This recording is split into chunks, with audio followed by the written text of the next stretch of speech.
জওয়ানা মুজাদ্দিদ হযরত মাওলানা সুফি মুফতি আজম গাজী রহমাতুল্লাহ আলাইহি এই দরবার কায়েম করেছেন, করে আমাদের চারটি জিনিস দিয়েছেন, চারটে প্রেসক্রিপশন করেছেন। উনি বড় ডাক্তার, রুহের ডাক্তার।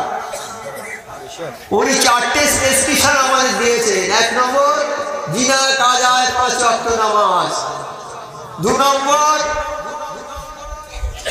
কোরআনী ওজিফা, 3 নম্বর হালাল রুজি, সাধ্যমতো পরেশগারি। এই চারটি জিনিস আমাদের দিয়েছেন।